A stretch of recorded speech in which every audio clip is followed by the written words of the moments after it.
right අපි පටන් ගමුකෝ mail මාර්ජ් කියන එක.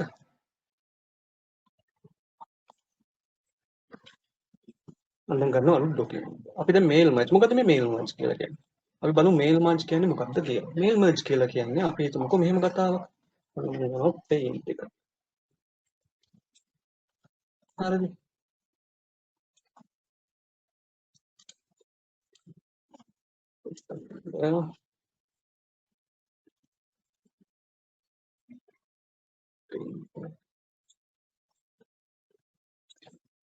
හරි මෙහෙම හිතන්නකෝ. දැන් ඔන්න අපි ළඟ තියෙනවා ඩොකියුමන්ට් එක. ළමයි මේ ඩ්‍රොයින් එකක් අඳ ගන්න බැරි මගේ මේ සිස්ටම් එකේ මේ පේන්ට් එක. අපි දැන් හිතමුකෝ මෙන්න අපේ දැන් තියෙනවා මේ ඩොකියුමන්ට් එක. පේන්නේ insert shapes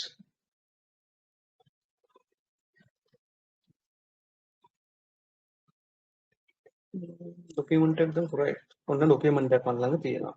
මේක අපි හදලා තියෙන ෆයිනලයිස් කරලා තියෙන ඩොකියුමන්ට් එක. නමුත් වැඩේ තියෙන්නේ දැන් මේ ඩොකියුමන්ට් එක යවන්න ඕනි ගොඩාක් අය අතරට මේක යවන්න ඕන. ඒ කියන්නේ මේක මේ ඩෙස්ටිනේෂන්ස් ගණනාවකට යවන්න ඕන. හරිද? ආයතන ගණනාවකට වෙන්න පුළුවන්. එහෙම නැත්නම් පුද්ගලයන් ගණනාවකට වෙන්න පුළුවන්. එහෙම අපිට 1000 2000ක් ඉන්නවා කියලා. 100ක් 200ක් 1000ක් 2000ක් ඉන්නවා කියලා. එතකොට ළමයි අපි මේ විදිහේ ඩොකියුමන්ට් එකක් ආපහු නැවත නැවත කොපි කර කර පේස්ට් කර කර කරන්න ගියාම ටිකක් වරදින්න තියෙන ඉඩකඩ වැඩි. ඉතින් ඒක නිසා කරලා තියෙන්නේ මොකද්ද මේ විදිහේ ඩොකියුමන්ට් එකක් තියෙන අපේ ඩොකියුමන්ට් එකට අපිට යවන්න ඕනි තැන් ඩේටාබේස් එකට ඩේටා සෙට් එකකට හදලා ඩේටා සෙට් එකකට නැත්නම් ඩේටාබේස් එකකට හදලා ඉවරලා ඒ ඩේටාබේස් එකේ තියෙන මේ රෝස් ටිකට අනුව ඒ ඩේටාබේස් එකේ තියෙන ඩේටා රෝස් වලට අනුව ඒ කියන්නේ පුද්ගලයන් ප්‍රමාණයට අනුව ඒගොල්ලොන්ගේ චේන්ජස් ටික ඒ ඩේටා සෙට් එකේ විතරක් ඒතකොට ඩේටා සෙට් එකට දාන ඒතකොට තියෙන වාසිය තමයි ඩේටා සෙට් එක මේකට ජොයින් වෙනවා. එතකොට ඩේටා සෙට් එකේ තමයි අපි යවන්න අවශ්‍ය අයගේ මේ තොරතුරු ටික දාන්න. ඒක යවන්න අවශ්‍යයි කියලා කියන්නේ මෙහෙමයි. තමයි යවන්න අවශ්‍යයි කියලා කියන්නේ ඒගොල්ලොන්ගේ සමහර විට ඒ යවන තැන්වල ඒ කියන්නේ මේක පිටපත් කරලා වෙනස් කරන්න. දැන් මේක යවනවා කියලා විතරක්ම නෙමෙයි කාට හරි යවනවා කියලා විතරක්ම නෙමෙයි. අපිට හිතමු මේ ඩොකියුමන්ට් එක චේන්ජ් කරගන්න වෙනවා විවිධාකාර විදිහට චේන්ජ් කරගන්නවා කියලා. විවිධාකාර කොටස් ටිකක් ඇඩ් කරලා චේන්ජ් කරගන්නවා කියලා. ඒ කියන්නේ 100ක් 200ක් ඇඩ් කරලා විවිධ ඒ තැනින් තැන එකම තැන් තෝරාගත් තැන් කිහිපයක දැන් උදාහරණයක් මෙහෙම හිතමුකෝ තෝරාගත් තැන් කිහිපයක් තියෙන මේ ඩොකියුමන්ට් එකේ අපිට මේ පළවෙනියටම ටයිප් කරන්න තියෙනවා කෙනෙක්ගේ නමක්. කෙනෙක්ගේ නමක් අපිට පළවෙනියටම ටයිප් කරගන්න ඕනේ. ටයිප් කරන්න ඕනේ. මේ නම 100 දෙනෙක් විතර නම වෙනස් වෙනවා. ඊළඟට තව තැනක තියෙනවා මෙන්න මේ හරියක වගේ එයාගේ මේ බර්ත් ඩේට් එක දාගන්න ඕනේ. බර්ත් ඩේට් එක දාගන්න ඕන. හරිද? ඊළඟට තව තැනක තියෙනවා එයාගේ ලිපිනය. මෙන්න මේ හරිය වගේ ඩොකියුමන්ට් එකේ මේ වගේ හරියක තියෙනවා ලිපිනය. ඇඩ්‍රස් එක දාගන්න ඇඩ්‍රස් එක යාගේ දාන්න වෙනවා. මෙන්න මේ හරියට තමයි ඒක දාන්න වෙන්නේ ඇඩ්‍රස් එක. එතකොට මේ අනිත් හැමතැනම තියෙන්නේ මේ ඔයාලගේ ඩොකියුමන්ට් එකේ කන්ටෙක්ස්ට් එක. ඒක හිතන්න. හරිද?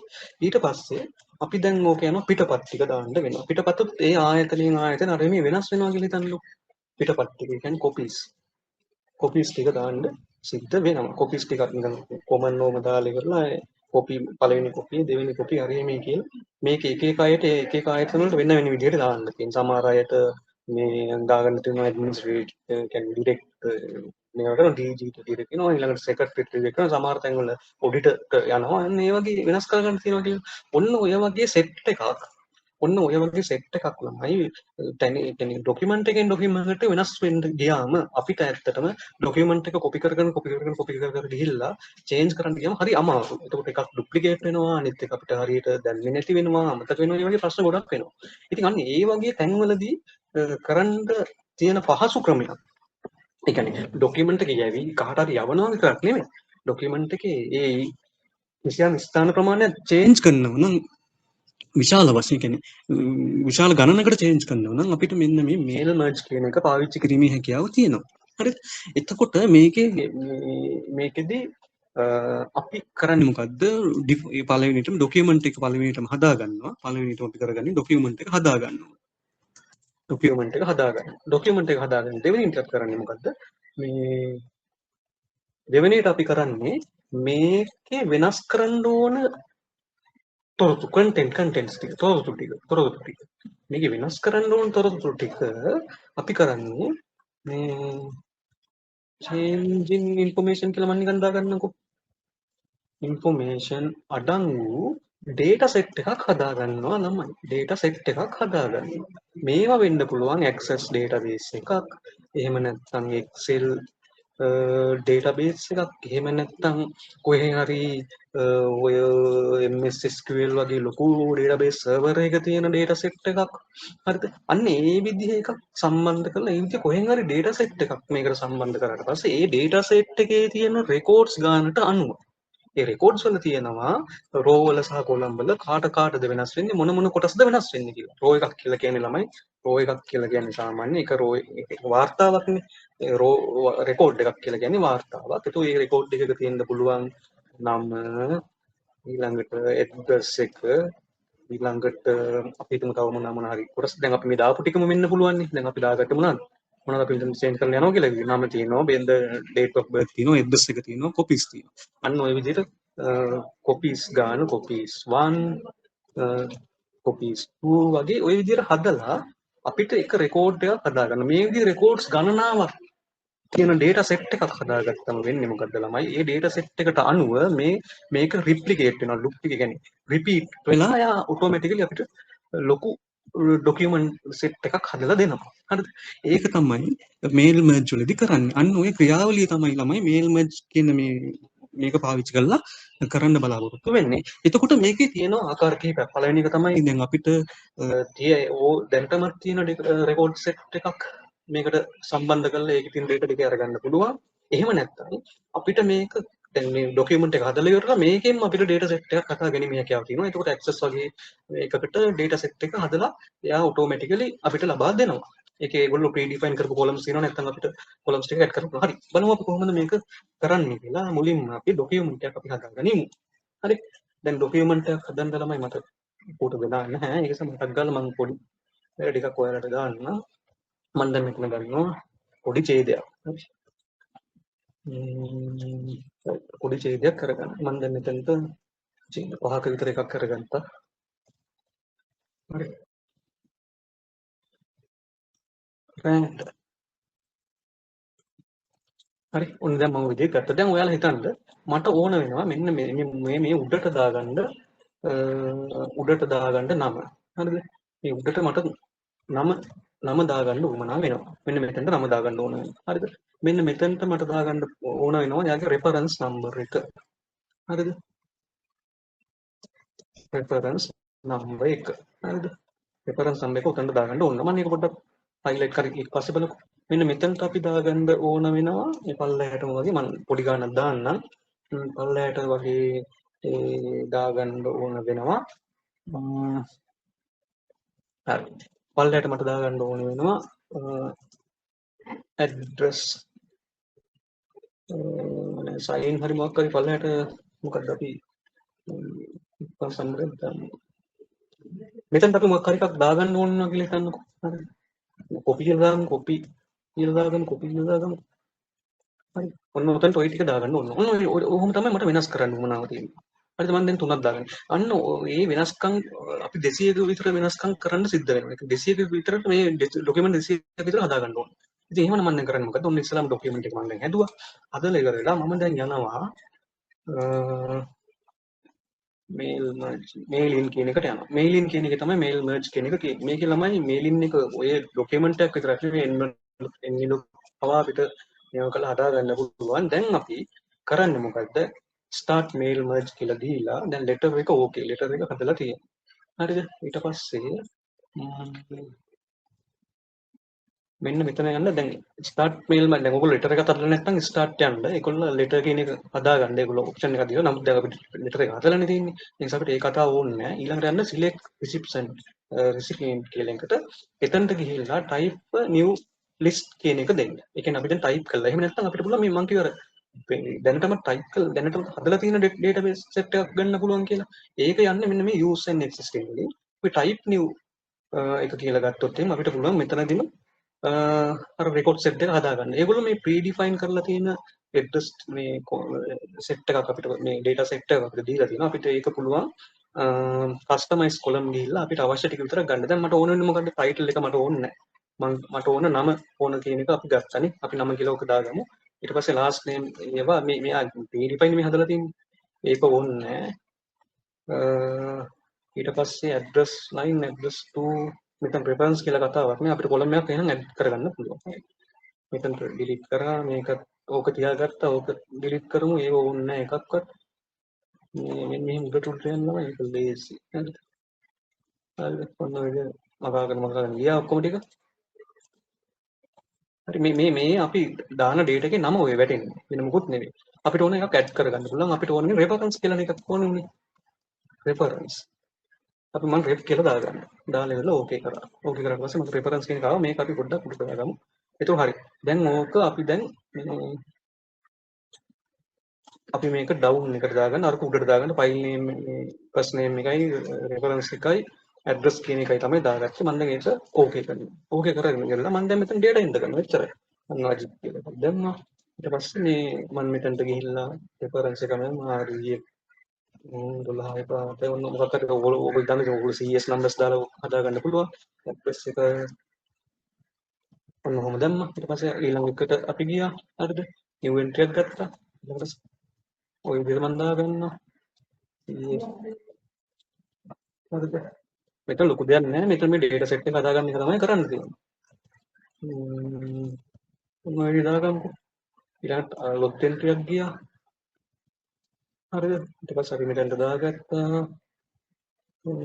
VMO 1258 ඔය වගේ. ඊට පස්සේ ඔන්නම දැම්මා. දාලා දැන් ඕකේ කළා. ඕකේ කරාට පස්සේ ළමයි මෙයා අහනවා මේ data set එකේ නම මොකද්ද save කරන්න තියෙන. අපි තැනක් අහනවා. එතකොට අපිට අවශ්‍ය තැනකට මේ data set එක අපේ නමින් තෝරගන්නවා. අපිට mail merge මම කියමු mail merge data 01 කියලා නමින් මම දැන් මේ data set එක save කරනවා.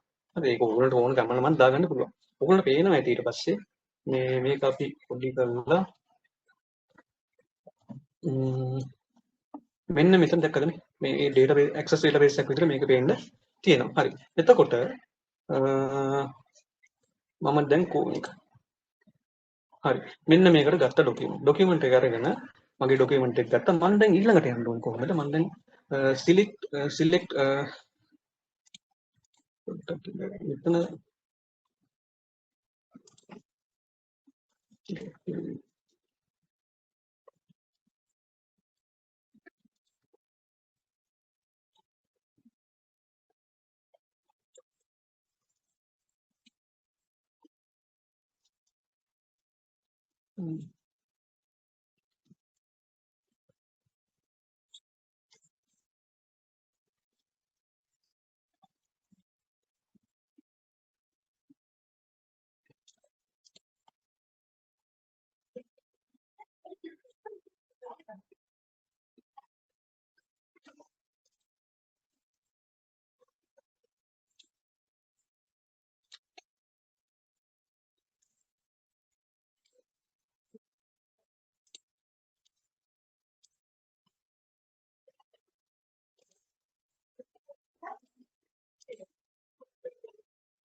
හරි. දැන් මෙතන අපි edit recipe list ගිහිල්ලා අපිට මෙතන පුළුවන් අපේ තියෙන data තව මොනවාරි වෙනස් කරනවා නම් එහෙම නැත්නම් මේ වැරදිලා තියෙනවා නම් ඒ data set එක ආපහු වෙනස් කරන්න පුළුවන්. හරි. ඒක ප්‍රශ්නයක් නැත්නම් ඒක අපි ඕකේ කරලා මේවා කරා. ඊට පස්සේ අපි යනවා insert field කියන එකට යනවා. right. එතකොට insert field කියලා ගියාම අර අපි හදපු record set එකේ data ටික තමයි මේ field set එක තමයි මෙතන පේන්න තියෙන්නේ. ඒතකොට first name කියන එක මම දැන් මෙතනට ළමයි ඉස්සලාම මේක මේ තියෙන තැන ඉස්සලාම ලොකේෂන් එකේ ඉන්න ඕනේ. හරි. තේරුණා? ඉස්සලා දැන් මෙතනට අපි දාන්න ඕනේ. අපි එතනට මම කර්සර් එක ගෙනියන්න ඕනේ. කර්සර් එක එතනට ගෙනියලා මෙතනට ගිහිල්ලා first name කියන එක දාන්න. ඕගොල්ලෝ පේනවා ඇති මේ ස්පෙෂල් කැරක්ටර්ස් ටිකක් ඇතුලේ තමයි first name කියන එක වැටෙන්නේ. හරි. ඊළඟට අපි ආයෙ දාන්න ඕනේ මෙතනට. අපි එතනට අරන් යනවා. එතනට අරන් ගිහිල්ලා අපි දැන් ඔය ටික බෝල්ඩ් කරගමු ලස්සනට වගේ නේද? පැහැදිලි නේද? right. ඊළඟට ආයෙ මෙතනට එන්න ඕනේ. control B දාලා bold කරා. හරි.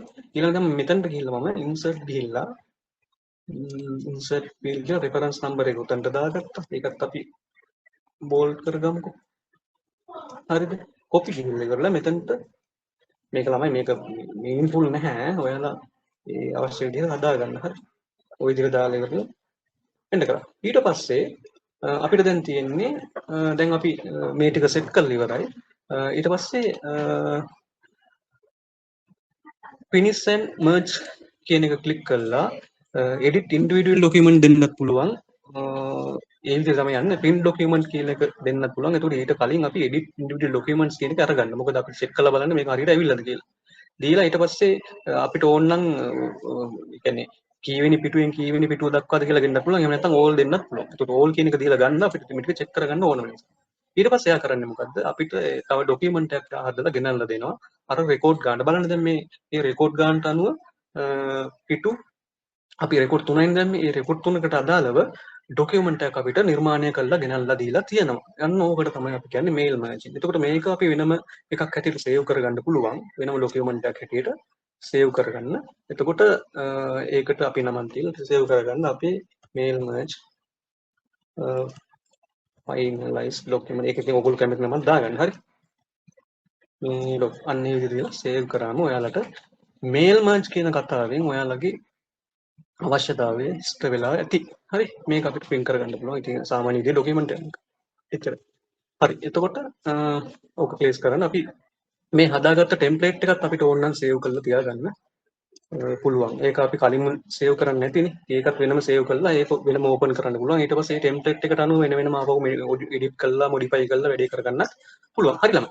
එතකොට අපි දැන් කතා කරලා අවසන් වුණා. අපි මේකේ home insert design page layout preferences mail merging review view වගේ දේවල් වල තියෙන අත්‍යවශ්‍යම කාරණා ටිකක් අවශ්‍යම වගේ පේන කාරණා ටිකක් අපි කතා කරලා. හරි. ඉතින් මම හිතනවා මේ ඔයාලට මේකේ ප්‍රයෝජනක් වෙන්නේ නැති කියලා.